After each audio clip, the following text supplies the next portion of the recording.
how you doing? It's Colin Daniel from riffninja.com. And I changed faces, so to speak. I'm here with the mandolin. Guitar and mandolin are really, really similar. As a matter of fact, if you know your theory, the mandolin is the inversion of the top four strings of the guitar. So the top four strings of the guitar be E, A, D, and G, 6, 5, 4, and 3. And the mandolin, so the guitar is tuned E, A, D, G, B, and E. And the top four strings are E, A, D, G. The mandolin is tuned G, D, A, E, the reverse of it, which is inversion.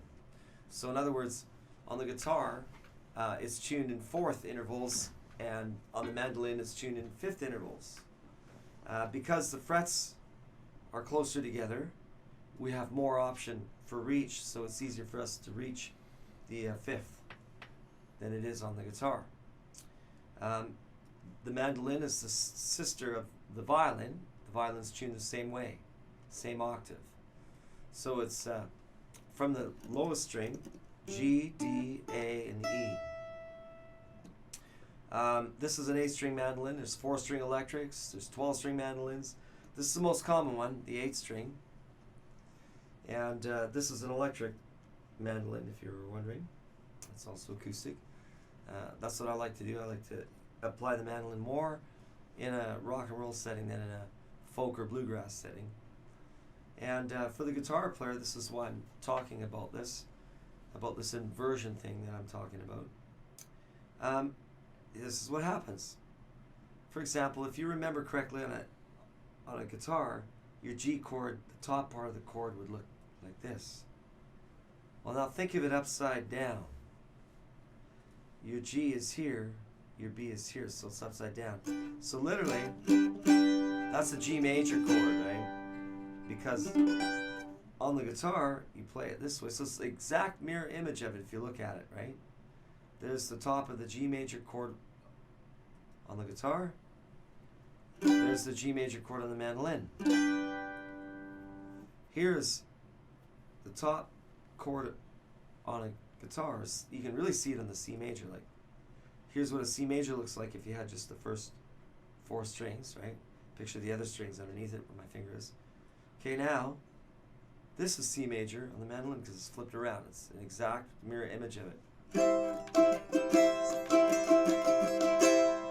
So a lot of the chords on the mandolin are visual reversals of the guitar. Not all of them, because you run into some quirks where, like, say for example, a D chord. That's the best sounding D chord on a mandolin, at least in open. It's nice. And your scales work the same way too.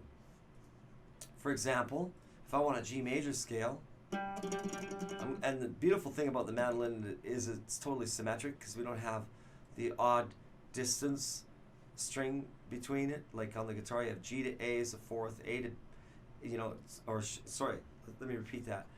On the guitar, we have E, A, D, G, B, and E, right? E to A, that's from the 6th string to the 5th string is a fourth. From the A to D, 5th string to the 4th string is a fourth. D to G is a fourth. G to B is a major third. And B to E is a fourth.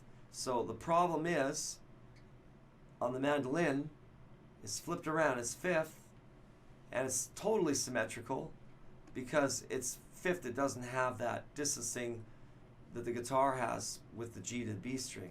So what I'm saying to you is the patterns are very easy to recognize and figure out because they keep repeating themselves wherever you are on the fingerboard because of the way it's tuned. All right, so I'll go through one more thing, and that's single notes. They work the same way as a guitar. Say for example, a G major scale. This is my G. So G to A is a tone, there's A to B, tone, B to C, semitone. Now when you get to the C, my next note's going to be D, so I'll play it open in this case. Okay, so G, A, B, C, D, E, F sharp, G. There you go. So yeah, it's very, very similar to the guitar in some ways and similar to the violin. The violin has no frets on it, the mandolin does. But it is very close to the guitar. All right. I hope this was an informative lesson. This is just the beginning step.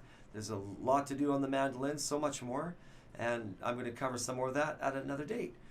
If you would like to send me some comments, or you have questions, or you've got new ideas for something you'd like to learn on the guitar or the mandolin for that matter, you can reach me by dropping me a line at riffninja.com/suggest or suggestion. Okay.